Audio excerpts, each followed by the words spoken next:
Tomás, muchísimas gracias por la entrevista. ¿Cómo estás? Primero, por favor, cuéntanos cuál es tu nombre completo y a qué te dedicas.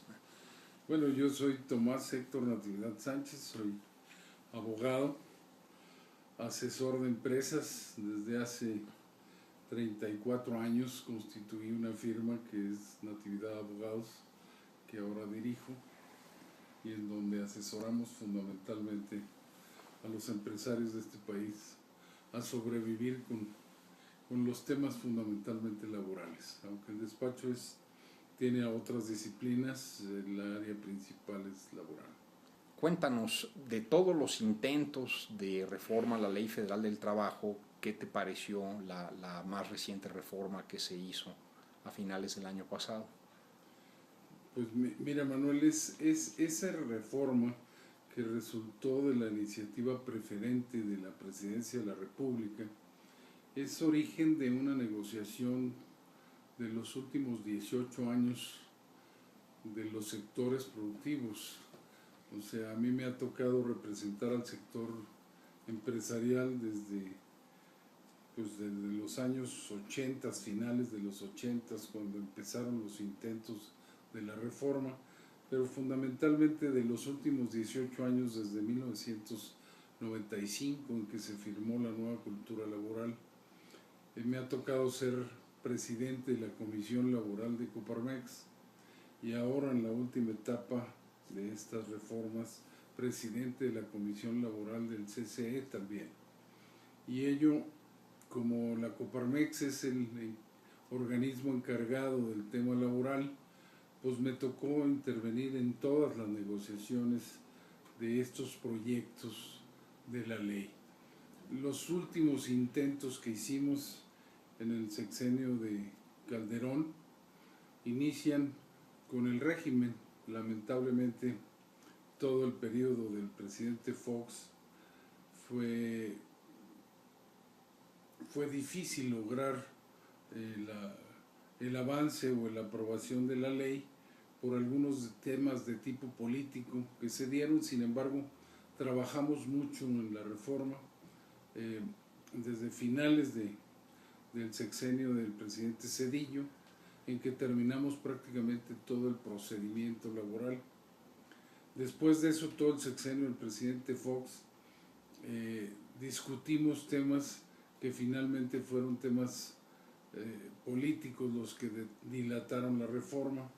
Fue en el 2012, 12 de diciembre del 2012, cuando se logra el primer acuerdo entre los sectores de la producción y la presenta el PRI con un aval del PAN en un primer proyecto de los sectores que se conoció como el Código Abascal, sin embargo, por la ley Abascal. Sin embargo, el secretario de Trabajo no había intervenido prácticamente nada en ese proyecto. Estos proyectos se dilatan por decisiones políticas de ese régimen y terminamos el sexenio sin reforma y sin poder adecuar la legislación que el país necesita con la apertura comercial y con la globalización. Llegamos al gobierno del presidente Calderón y con el presidente Calderón empezamos pues de ceros prácticamente, porque el secretario de Trabajo en turno tampoco conocía la materia y la Secretaría del Trabajo fue la coordinadora de estos temas. Iniciamos y nos pasamos los 2 primeros años intentando sacar un nuevo proyecto con base en el del 2012 y tomando en cuenta ese proyecto. Por ahí del 2008 logramos tener un primer borrador general de la ley, que en el 2009 se intentó convertir en una iniciativa conjunta otra vez de PRI y PAN. Sin embargo, no lo logramos por problemas también de tipo político, de divorcios entre los partidos principales que iban a apoyar la reforma. Y fue en el 2010 cuando, ya casi teniendo el acuerdo de los sectores, el secretario de Trabajo logra puntos de acuerdo para hacer un proyecto definitivo, y por problemas con el sector obrero de fechas, por las prisas que le entran al secretario Lozano en ese momento, el proyecto vuelve a atorarse. Con el sector privado, la Secretaría del Trabajo tenía prácticamente avanzado todo el proyecto.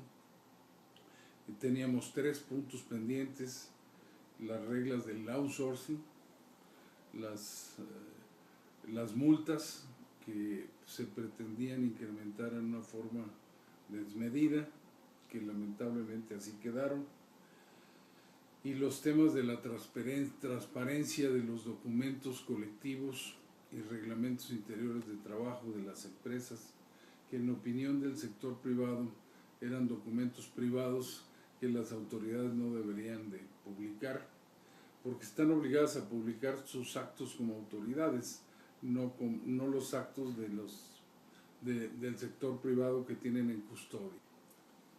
Tomás, ¿la reforma termina de resolver sobre el tema de los salarios caídos o queda algún pendiente en ese asunto? Los toparon a un año, sin embargo, pues hay una capitalización de intereses. Entonces, aún así, si el proceso se extiende más allá de lo que es normal, pues puedes tener un costo importante para las empresas, ¿no? Sí, así es. Este es uno de los temas, Manuel, que quedó mal reglamentado o sobre regulado. En este proceso, te voy a resumir rápido lo que pasó. El PAN presenta la iniciativa en marzo del 2010, y esta iniciativa es importante porque es en esencia el cuerpo de la reforma preferente que finalmente fue aprobada. Esta iniciativa del 2010 se elabora con base en la iniciativa de los sectores, y dentro de los temas que se estaban discutiendo eran los salarios caídos que tú señalas, que quedaron mal reglamentados. En muchas de las discusiones que tuvimos a nivel internacional, incluso con organismos como la OCDE y Banco Mundial,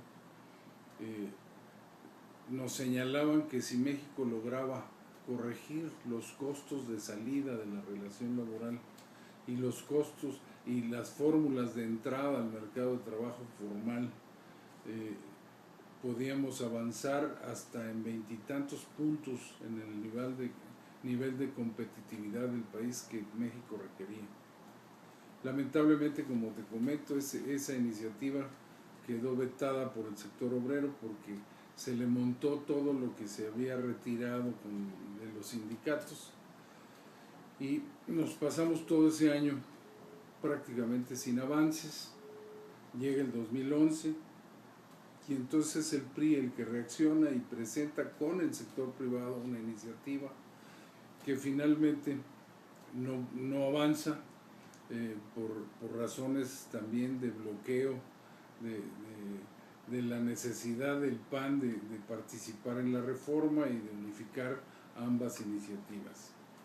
Llegamos a finales del 2011, no se logra nada. En el 2012 avanza la reforma de la facultad del presidente de la iniciativa preferente, y esta es la que finalmente el 9 de agosto del 2012 se convierte en derecho presidencial y toma la iniciativa del PAN y la presenta como preferente.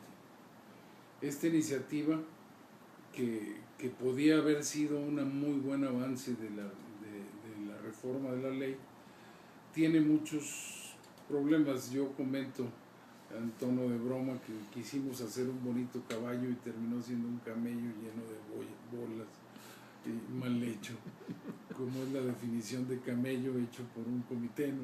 Exacto. Es un caballo hecho por un comité. Aquí quedó igual. La mayoría de las figuras quedaron mal reglamentadas en el aspecto sustantivo. Ahora, la reforma tiene muchas cosas positivas.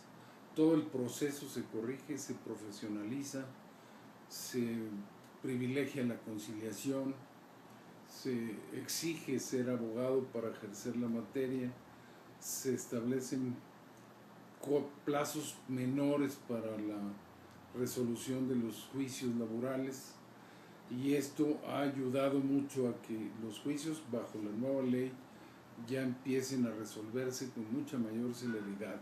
Desde luego traemos rezagos de la ley anterior que van a tardarse algunos años en desahogarse, pero está ayudando la reforma. Se crearon figuras en el procedimiento, se revivieron figuras en el procedimiento buenas, como la caducidad, el allanamiento de la demanda, o sea, cuando el patrón es demandado puede pagar lo que procede y seguir peleando lo que en su opinión no procede. O sea, hay verdaderos avances en el procedimiento. En materia sustantiva, pues la mayoría de los objetivos de la reforma era crear empleo, y se crearon figuras como el periodo de prueba, la capacitación inicial, el trabajo de temporada, y estas quedaron o sobre reglamentadas o faltas de reglamentación. Lamentablemente no pudimos lograr otra cosa en los pequeños días, porque fueron como del 16 de septiembre al 28 de septiembre, en donde se analiza todo el paquete de la reforma preferente, y pues en la Cámara de Diputados se escuchó, se cambió, se modificaron textos, y lamentablemente la reforma quedó coja en algunos lados, sobreregulada en otros, y verdaderamente mal hecha en algunos temas, porque en lugar de resolver lo que pretendían, lo evitaron. Por ejemplo, en la reglamentación del outsourcing. En la reglamentación del outsourcing se reglamentó una figura nueva de la subcontratación, que lo único que ha hecho es asustar a la inversión extranjera y inhibir el empleo en el país que tanto requerimos en el sector formal. El periodo de prueba y la capacitación inicial que se pretendía fueran la válvula para que el sector formal de la economía se enriqueciera con muchos trabajos nuevos, lo único que han hecho es ser observadas por las empresas. La pequeña y mediana industria o empresarios no pueden cumplir con ellas, y por ello no la están utilizando. La gran industria está observando las figuras, pero tampoco las utiliza. O sea, lamentablemente no cumplieron su objetivo, que era crear empleo formal. Sin embargo, también en el capítulo sustantivo hay avances muy significativos en los derechos de la mujer, en la introducción a la ley de los derechos humanos, de la igualdad sustantiva entre hombre y mujer, de la no discriminación, de los derechos de menores, de los derechos de los trabajadores domésticos, de los derechos de los trabajadores del campo, que ahí están en la ley, y obviamente son derechos que se están ejerciendo ya. Algunos requieren adecuaciones de otras leyes, como los derechos de la mujer de regular sus periodos pre y postnatales, que requieren una reforma a la ley del seguro social, el derecho de los padres a tener 5 días de descanso cuando tengan el nacimiento de un hijo o la adopción de un hijo. En fin, hay avances sustantivos también significativos, la reglamentación de la flexibilidad, que vamos a ir viendo caminando en las empresas cómo operan o cómo funcionan estas figuras.